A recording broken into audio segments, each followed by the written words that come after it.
बिस्मिल्लाहिर्रहमानिर्रहीम लैसल बिर्रा अन तवल्लु वजूहकुम क़िबलल मशरिक़ी वल मग़रिबी वलाकिन्नल बिर्रा मन आमना बिल्लाहि वल यौमिल आखिर वल मलाइकति वल किताबि वन नबिय्यीन व आतल माला अला हुब्बिही ज़विल क़ुर्बा वल यतामा वल मसाकीन वब्न सबील वस्साइलीन फिर रकाब व अकामत सलाता व आतत ज़काता वल मुफ़ून बि अहदिम इज़ा आहदू वस्साबिरीन फिल बअसाई वद्दर्राई वहीनल बास उलाइकल लज़ीन सदकू व उलाइकल Those who believe in God are those who are on the side of good and not evil. Excellencies, ladies and gentlemen, Assalamu alaikum and a very good morning. I wish to congratulate Her Excellency Annalena Baerbock on assuming the presidency of the 80th session of the United Nations General Assembly. I also commend Secretary General Antonio Guterres for his bold leadership of the United Nations in testing times. Ladies and gentlemen, our world is more complex today than ever before. Conflicts are intensifying, international law is being brazenly violated, humanitarian crises are multiplying, terrorism remains a potent threat, disinformation and fake news undermine trust, climate change threatens our very survival, and more so countries like Pakistan. Today, multilateralism is no more an option, it is need of the hour. Excellencies, Pakistan's foreign policy, guided by the vision of Quaid-e-Azam Muhammad Ali Jinnah, is based on peace, mutual respect and cooperation. We believe in the peaceful settlement of disputes through dialogue and diplomacy. Last year, from this very podium, I had warned that Pakistan would act most decisively against any external aggression. Those words of mine proved true. I hope it didn't. But then that is destiny. When in May this year, my country confronted unprovoked aggression from our eastern front, the enemy came shrouded in arrogance. We sent them back in humiliation, delivering our bloody nose. Excellencies, India sought to extract political gains from a human tragedy by spurning my sincere offer of an independent international investigation into the Pahalgam incident. Instead, it attacked our cities and targeted our innocent civilians. When our territorial integrity and national security were violated, our response was in accordance with the right of self-defense under Article 51 of United Nations Charter. Our valiant armed forces, under the stellar leadership of Field Marshal Syed Asim Munir, mounted an operation of stunning professionalism, bravery, and acumen, repulsing the enemy's attack under Air Chief Marshal Zahir Babar Sidhu. Our falcons took flight and etched their answer across the skies, resulting in 7 of the Indian jets turned to scrap and dust. A decisive response.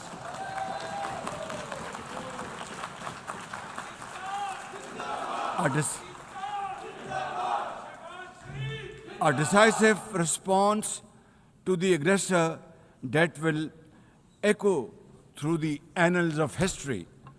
To the fearless architects of this victory, to every officer and soldier, heirs of our martyrs, their names are forever engraved in glory. To the mothers of our martyrs, their courage guides our path forward, and their sacrifice shall never be in vain, inshallah, God willing. And to every Pakistani, you stood as one unbreakable wall, a bunyanum marsus. Excellencies, though in a position of strength, Pakistan agreed to a ceasefire facilitated by President Donald Trump's bold and visionary leadership. We express our deep appreciation to him and his team for their active role in bringing about the ceasefire. President Trump's efforts for peace helped avert a more threatening war in South Asia.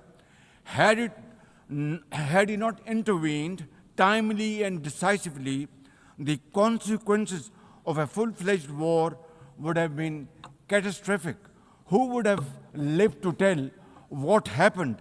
And therefore, in recognition of President Trump's wonderful and outstanding contribution to promote peace in our part of the world, Pakistan nominated him for Nobel Peace Prize. And I think this is the least we could do for his love for peace. And I think truly he's a man of peace. Ladies and gentlemen, we're also grateful to our friends and partners, including China, Turkey, Saudi Arabia, Qatar, Azerbaijan, Iran, UAE, and of course, UN Secretary General for extending their diplomatic support to Pakistan at this crucial time.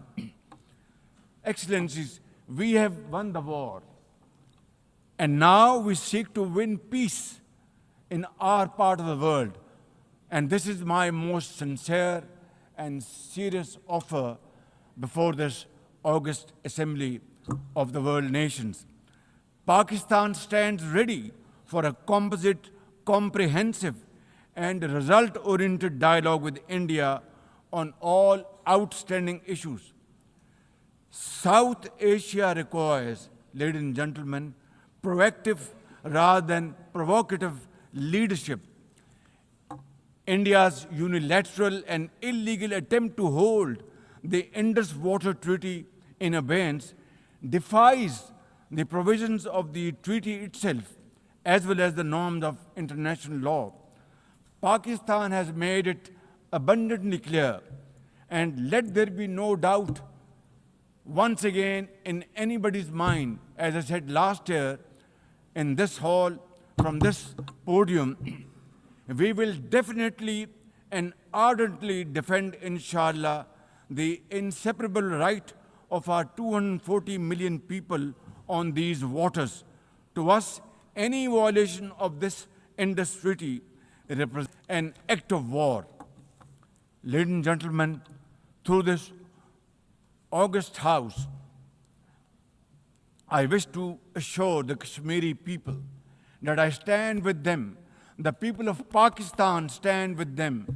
And one day soon, inshallah, India's tyranny in Kashmir will come to a grinding halt. Kashmir will gain its fundamental right to self-determination through an impartial plebiscite under the auspices of this very organization, United Nations. Excellencies, the plight of the Palestinian people is one of the most heart-wrenching tragedies of our times. This prolonged injustice is a stain on the global conscience and our collective moral failure. For nearly 80 years, the Palestinians have courageously endured Israel's brutal occupation of their homeland in the West Bank. Each passing day brings new brutality, illegal settlers who terrorize and kill with impunity, and nobody can challenge them and question them. And in Gaza, Israel's genocidal onslaught has unleashed unspeakable terror upon women and children in a manner we have not witnessed in annals of history.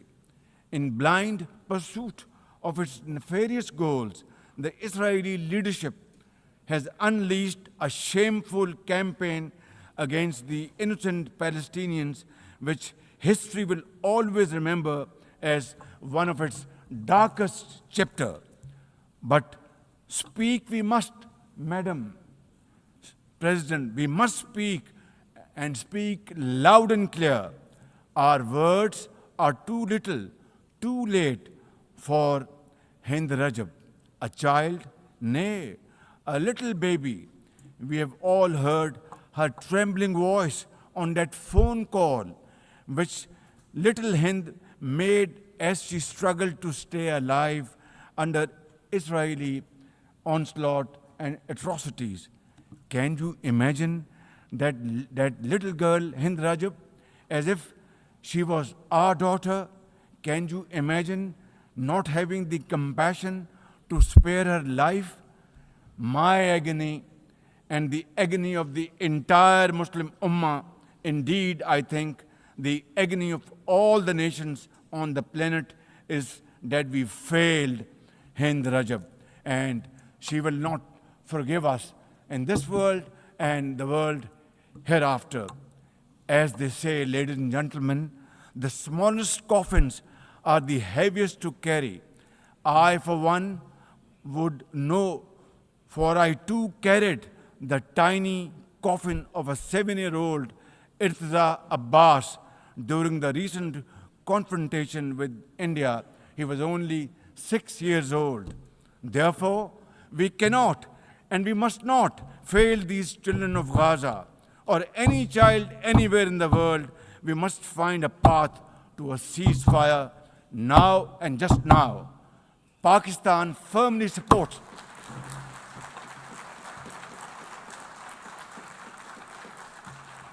Ladies and gentlemen, Pakistan firmly supports the demand of the Palestinian people for the establishment of a sovereign Palestinian state with pre-1967 borders and Al-Quds Sharif as its capital. Palestine can no longer remain under Israeli shackles. It must be liberated, and liberated with full commitment and with full force.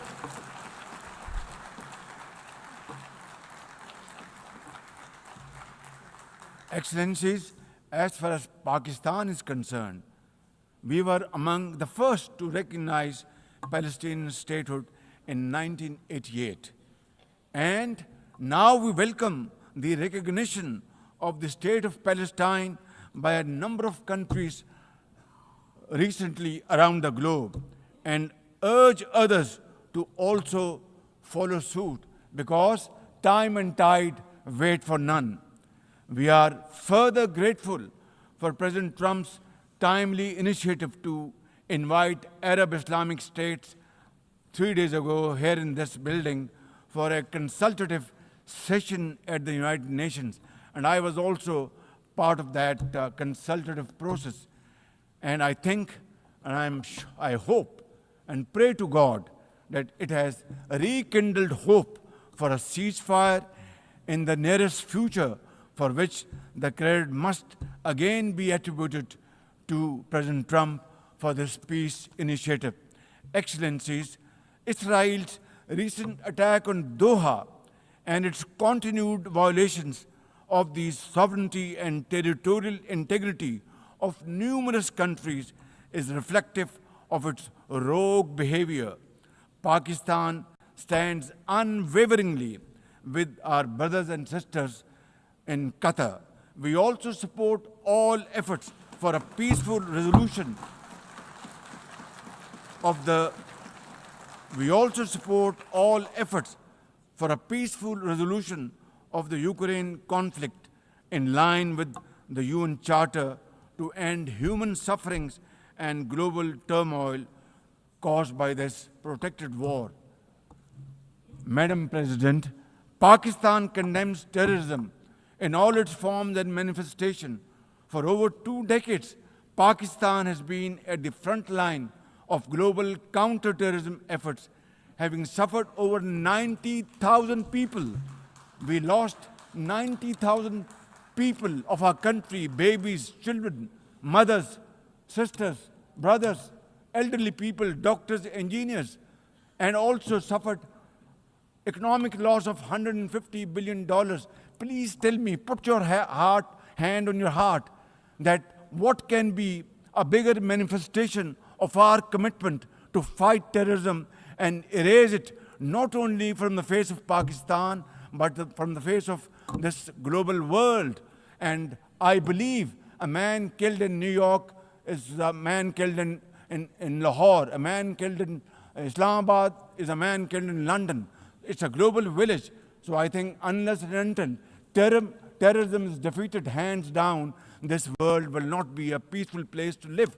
And for that, Pakistan's sacrifices are probably the biggest around the globe. It must be respected and appreciated because we are a bulwark. Had these terrorists not been encountered by us, they would have been roaming on the streets of New York and London and God knows Far East. So I think this is our humble contribution, not only for the people of Pakistan, but the people all over the world. Today we face externally sponsored terrorism, particularly from foreign-funded groups such as the TTP, Fitna al-Khawarij, Fitna al-Hindustan, BLA, and its Majid Brigade. Operating from Afghan soil, these groups are responsible for some of the most heinous attacks inside Pakistan, including the dastardly Jafar Express train incident earlier this year, the train was hijacked and 400 people were kept for days and weeks. And mercifully, by Allah Almighty's grace, our armed forces and law enforcing agencies were able to recover them. Now, as an immediate neighbor and a brotherly country of Afghanistan, Pakistan has a direct stake in a peaceful Afghanistan. We believe that the key to development and prosperity lies in regional stability and connectivity. Pakistan continues to engage with all partners to extend humanitarian assistance, promote economic recovery, and encourage inclusive political framework in Afghanistan. The interim Afghan government must, however, uphold human rights, including women's rights. Above all, we expect that Afghan interim government to take effective action against terrorist groups and to ensure that Afghan soil is not used for terrorism against any country. Ladies and gentlemen, there must be no space for hate speech, discrimination, or violence against any person or against any religion. Hate-driven ideologies such as India's Baba-driven extremism pose a danger to the entire world. While there is growing recognition of the dangers posed by Islamophobia, the imperative of effectively combating this menace can hardly be overemphasized. Pakistan welcomes the appointment of a UN Special Envoy to combat this scourge. Ladies and gentlemen, while we are confronted with the climate crisis, it demands the most urgent collective action. In 2022, Pakistan faced massive floods of humongous proportions that caused huge losses amounting to $34 billion and many valuable lives lost. This year again, we are dealing with another mega flood with thousands of villages washed away from the face of the earth, millions of people displaced, more than 1,000 killed, and billions of dollars of crop, livestock, and property washed away, lost to flood waters. Our nation stands united in these testing times, and we are dealing with this natural calamity with remarkable resilience by the grace of God. I have declared a climate emergency to cope with this challenge. The catastrophic floods of 2022 and 2025 this year are glaring examples of loss and damage caused due to climate change. Pakistan, to the contrary, my honorable guests in this hall and through the cameras around the globe, Pakistan contributes less than 1% of global emissions annually, yet it continues to face the relentless brunt and muddy waves of climate change. And then we are told to borrow loans and add on to our debt, huge debt pillars we have over the period of time. This is not fairness. This is not equality. This is not justice. This is not fair play. How can you expect a country which is a developing country facing humongous flood challenges every year due to climate change and no fault of ours, and yet we are told to borrow more loans? I think borrowing loan would be destroying your economy. We will be better off than not borrowing loan and standing on our own feet, working hard, tirelessly, blood and sweat, and we will, inshallah, make Pakistan a great country, inshallah. Ladies and gentlemen, while we deal with climate change, I bear good tidings on the domestic economic front. Socio-economic development and the welfare of our people are among my government's foremost priorities. We have successfully implemented deep-rooted structural macroeconomic reforms, modernized and broadened our taxation system, intensified efforts to mobilize productive investment, and embraced digitization, AI, and crypto as the tools of the future.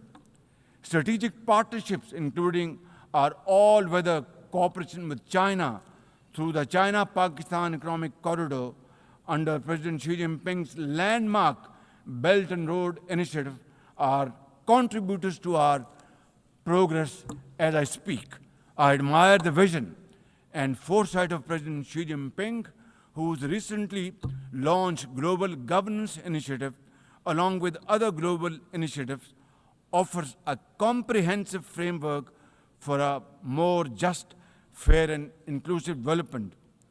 Excellencies, as a non-permanent member of the UN Security Council, Pakistan is playing its constructive role in conflict prevention.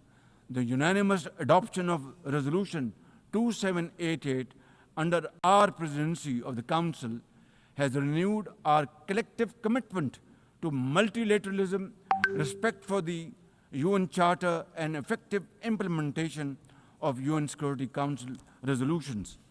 Excellencies, at the end, let me assure you that Pakistan will always stand for peace, justice, and development, for a revitalized United Nations, and for cooperative and multilateralism that is fair and inclusive and delivers for all. Therefore, let this 80th anniversary not simply commemorate history. Let us make history and chart a future for the next 80 years with these United Nations as enduring hope for global good. Let us truly strive to become better together. Thank you very much. United Nations, long live. God bless you.